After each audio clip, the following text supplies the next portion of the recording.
allá, mira. Se están peleando, ¿lo viste? Le pegó un cuernazo. Uf.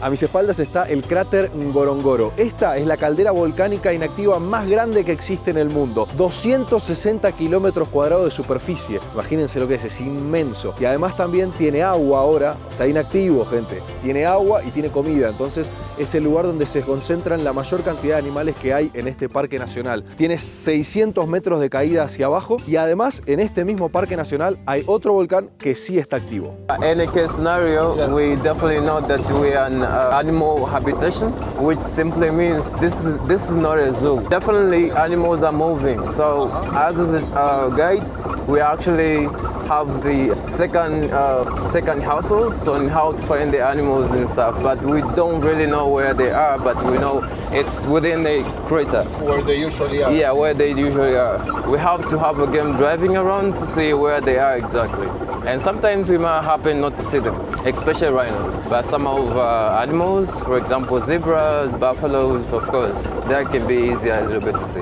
I read online that here in the national park there are like 108 rhinos. 108? No, that's Black-horned rhinos. No, that's not true. Are there more? No, there are very few. Very actually, few, yes. Yeah, like the number being approximated, it's about 30s. 30? Yeah, 30. Oh, wow. Yeah, very few. Are there poachers that sometimes come into the national park? But in case of poachers, it's a bit going lesser than before because again the government has tried to like build up a very strong security to make sure that they are fighting against poachers. Back in the days, yes, especially rhinos were so much hunted.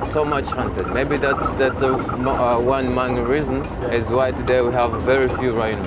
Why do they especially hunt for rhinos? Actually, there are so many reasons, but one of the major reasons, traditional belief, where they believe the rhino's horns actually gives a lot of benefits to human beings. Traditional medication, where they believe if you're not active as a man, if you use one of the rhino's powder, and then you just can be fit again. Yeah, it's more like a traditional local belief. Me myself, I don't really believe that one. It's a story. Yeah, it's a story made. But also, they actually used to make, apart from that, this is more like, again, traditional belief. They say they actually make something in Swahili called the release. Release? Yeah, And in for Swahili. what is? It actually gives you more power and actually also gives you some good luck. There are so many factors that people think they could benefit from a rhino's horn, but again, for myself, no, I don't think so. We're here with our guide John. We've just stopped right by a lake or it's a river? That one is a swamp. A swamp, Yeah, okay. yeah. And inside the swamp, so there is one lake and swamp. Multiple swamps. Yeah. Multiple swamps. Yeah. And here, right where we are, we've just encountered two hyenas that are chilling around there. Yeah. Do they usually stay all the day sleeping or what do they do? So that would depend. If it's too sunny like this, they'll prefer to stay beside the water. To lay not inside the water, but at least somewhere where there's water. And that's because of hyenas eat a lot on carcasses.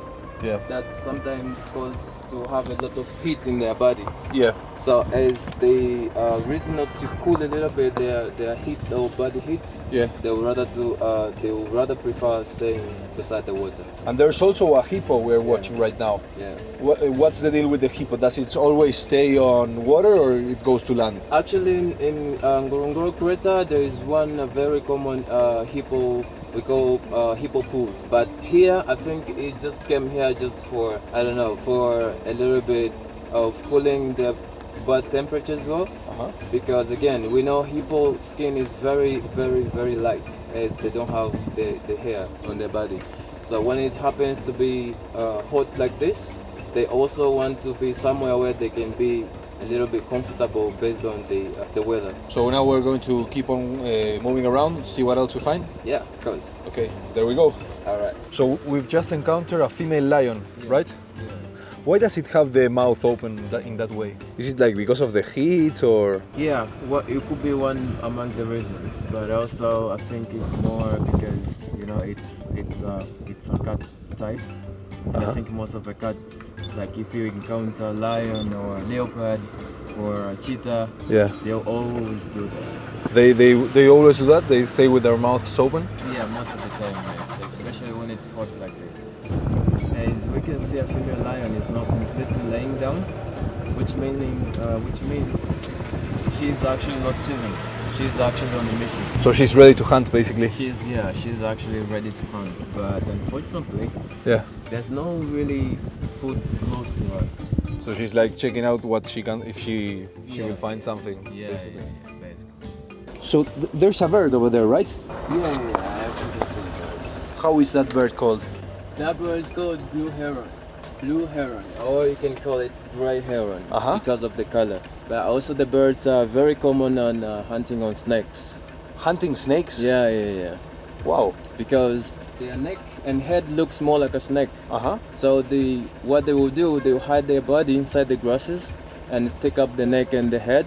And when the snakes will see it, they will assume it's another snake. So when they get close, they get actually eaten. Yeah.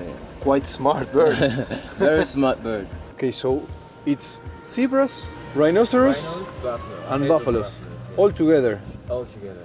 And they always coexist with no problems? Mostly yes, because again they all feed on grasses. Yeah. So they actually have no problem. So this would be perfect hunting ground for lions, for example, For lions? or not? So most of the time, for a lion to hunt a head of buffalo, they actually have to find maybe one buffalo, isolated one, but they cannot really go inside the head of buffaloes because buffaloes are also really dangerous, aggressive. Yeah, they can actually fight back. Okay, so lions wouldn't hunt here. No, with the zebras, I think yes. And the rhinoceros, there's just two of them. Do they usually go in pairs or? They're actually isolated animals. Uh-huh. But you would rarely find them in pairs, just like today. Okay. It rarely happens. Actually, we saw three in a short period of time in an area not so far away. Yeah, not so far away. It was like so you guys less must than be 5 a very lucky people. Yeah, because even though they're in distance, but most of the time you would only see them laying down. All you could see is just the horn and the head. But today you can actually see the whole bodies, and even they're even on move. So I think it's still a good sight. Okay. Yeah, not the best one because they're still far away, but still not so bad. Yeah. How much does a rhinoceros weigh? Do you have an idea? Weight? In total, how much in kilos? Oh, they weight up to 900. Oh wow. Yeah. Have you ever had a problem with a rhinoceros? No, really. No, because they are rarely seen. Okay. They are rarely seen. So they don't usually charge against the cars and stuff like that? No. Okay, so estamos bien, no está diciendo que no va a pasar nada. We're going to be okay. They're very self-protected animals. For lion also hunting on rhinoceros, they have to have like a really good strategies because most of the time they wouldn't. Even when they find them with the cubs, they would not dare to hunt them easily. How old can an elephant get to be? How many years can it live? 60. 60 years? Yeah. Wow. And some Asian elephants go up to 65. This one is alone. Today when we entered the national park, we encountered like 15, 20 elephants that were all together. Is it usual that one of them get... So, normally when they get old, they actually isolate themselves from the family or group. It's because probably they are a little bit slow, and also when they're actually old enough, they can no longer be able to chew on hard grasses. They will normally go to where the soft grasses are, is beside the swamps. So So there's actually 2 or 3 swamps where most of the time you will find these old elephants eating on very soft grasses, Okay. just like salad grass. It's because their tooth has failed themselves to not be able to eat on hard grasses. But also elephants, we call them destructive eaters. So they destruct to eat. As we go to Tarangire, you will see so many trees are down. It's because of them. They're breaking them down to eat. They own the limbs and leave the whole tree down. So they destroy to eat. And how many kilos can one of these weigh? We're not talking about kilo, we're actually talking about tons. Tons. Yeah, How yeah. many tons it weigh? Not so sure, but I will just refer to my book and then I will Okay. give you the accurate answer. But it's probably like 3 or 4 times what a rhinoceros weighs. Oh yeah, More or less. Of course. What is the difference between a conservation area and a national park? Okay, conservation area is actually a park that actually allows human activities and wildlife habitation. So this is a conservation area, as how we saw when we were driving in. We saw some Maasai who are having cattle like goats, cows. Maasai actually living here in Ngorongoro. But if you go to other parks, you don't find human activities in the park. For example, in Serengeti, no people. Tarangire, no people, because all those are national parks. That's the difference. For example, you just mentioned it and we saw it. Bueno, ustedes íbamos justo a pasar al lado de una cebra. They have a lot of cattle. No, they have goats, Yeah. cows, the Yeah. Maasai tribe there. Yeah. They don't get attacked by the wild beasts here, like for example, like by the lions. They don't get attacked. Actually, sometimes they do. Sometimes they do, because again, this is a nature. Sometimes to control nature, it can be a little bit difficult. For example, they get also sometimes hard time to deal with the elephants. Yeah. Is how we were firstly entering the first gate to Ngorongoro. We saw actually a head of elephants. So sometimes they go to people's crops and then they destroy them. Oh, look at the amount there's here of Yeah, a lot of them. wildebeest. They're all Yeah. chilling right now. no? Sleeping beside a small swamp. After they've been eating, drinking, now they're just finding their time to relax a little bit. You mentioned to me about the relation they have with the zebras. Yeah. So basically, it's like the zebras stick with them because they will kind of like defend them if there is an attack by a lion or something like that. Actually, in an ecosystem, we are told that zebras have good memory than wildebeests, and wildebeests have a ability to sense food or water from very far away. That's why in international migration, you would always see zebras and wildebeests all moving together. It's because they help each other, so they are not only friends, but also they benefit from each other. The last question I want to ask you. Yeah. What message would you give to anybody that's watching this video? What would you tell them about the Ngorongoro National Park? Like to invite them to come here, what would you tell them? Coming here, I think it would give you a very different perspective, maybe from what you've been thinking about parks, especially in Tanzania. But also, a lot of people has got their hearts stolen right after they have visited some of the parks in Tanzania. Very stunning. It's stunning. Thank you so much for this incredible experience, man. Of course. Amazing. Of course. So, guys, one more time. Yeah. You're very welcome in Tarangire National Park, one among the famous parks in Tanzania. Actually, this park is very known for a very different attractions, and one among is the baobab tree.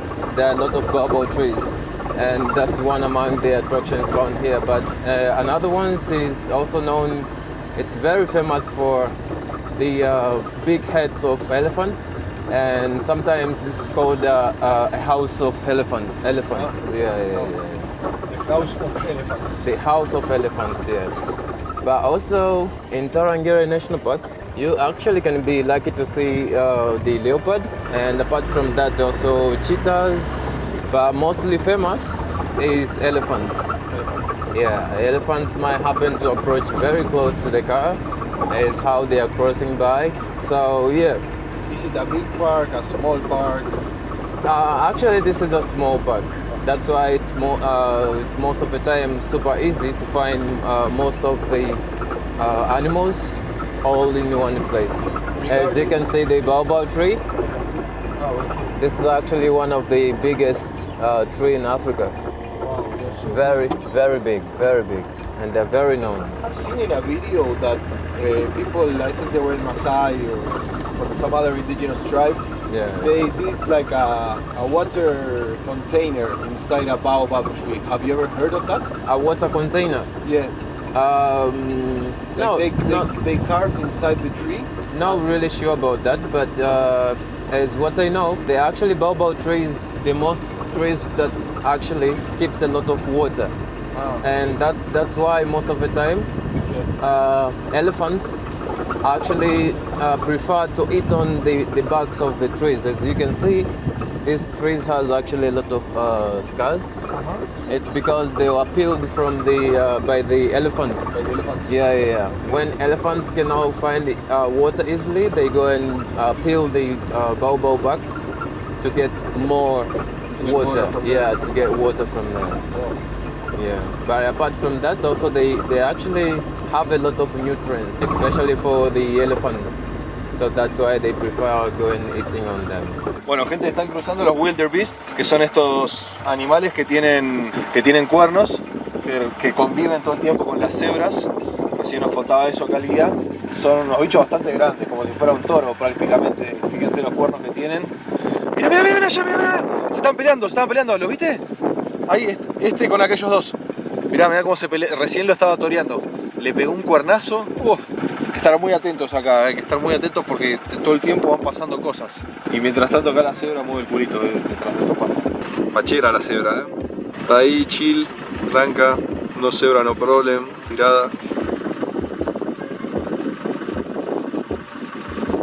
They even group of 15 lions in one group. So yeah, usually, actually lions are not solitary animals. They prefer living in groups. But also, with whatever case scenario, they might just be moving lonely. So it's not always the case to find them in groups. For what I see, they are very playful because now the cub is playing with the father, right? Yeah, the cubs are actually enjoying the good time with their fathers. Si quieres mirar, gorda, pues está buenísimo lo que está pasando. No, I can see. Yeah, I can see. Yeah. They're actually having a very good time. Yeah, I can see them. Playing with their father beside the beach. So females are the ones that do most of the hunting, and which are the animals that they hunt for? So mostly the gazelles, the impalas. The bigger food they could go is for giraffes and wildebeests, sometimes even buffaloes. But if they have decided to hunt for a big food like buffalo, they actually have to organize a really good group and involving sometimes the male. So how many lions would take to hunt down a buffalo, for example? From 3. 3? Yeah, from 3 lions. 5 tips importantes para cuando vas a un safari. Tip número 1, tema ropa. A la mañana temprano hace mucho frío si venís en invierno, esto sobre todo para la gente que viene en invierno, que es temporada alta de safari. Venís a la mañana hace frío, así que tenés que venir con un abrigo. Al mediodía, a la tarde hace calor, así que está bueno si te traes, por ejemplo, también un cambio de ropa, sobre todo pantalones, por ahí, viste, un pantalón corto, suma, está bueno, la vas a pasar mejor. Tip número 2, siempre estar atento. En nuestro caso vinimos con un guía que es el mismo que maneja, entonces a veces por ahí alguna cosita se le puede plantar. Estar atentos, ves algo, le avisás al guía, frenan y podés entonces ver al animal. Tip número 3, no te olvides nunca de disfrutar, sobre todo. Saca la foto, haz el video, la historia, todo lo que quieras para Instagram, pero también acordate de disfrutar el momento, de ver al animal vos con tus propios ojos y no siempre a través de una pantalla. Tip número 4, siempre está bueno traer snacks. Es un día largo, estás arriba del auto casi todo el tiempo, muy pocas veces vas a poder bajar, sobre todo vas a poder bajar al mediodía para comer, al mediodía ir al baño. Durante el resto del día estás arriba de la camioneta, así que te recomiendo siempre tener alguna cosita para picar. Y tip número 5, te recomiendo venir cuando es temporada alta, a pesar de que está lleno de camiones de safari, de autos de safari, de gente tratando de ver a los animales, es el momento en el que, están más activos. Otro tip también, siempre agarrate fuerte. Es el momento en el que los animales están más activos, así que es recomendable venir en la época seca, que es la época de temporada alta. Vas a tener la posibilidad de encontrar más animales y vas a disfrutar más la experiencia. Así que bueno, espero que les haya gustado el video, gente. Esto fue 2 días de safari y visitamos 2 lugares impresionantes, increíbles que tienen acá en África para poder conocer a los animales salvajes. Vimos a los Big Five, vimos a los 5 grandes. Hubo uno que no lo pudimos mostrar en cámara, que fue el leopardo. Lamentablemente llegamos, había otro grupo que lo estaba mirando y cuando llegamos con el auto lo pudimos ver visualmente, pero no pudimos sacar la cámara, y grabar el video con el leopardo. Así que impresionante, gente. Espero que este video les haya gustado y nos vemos en el próximo. Chao.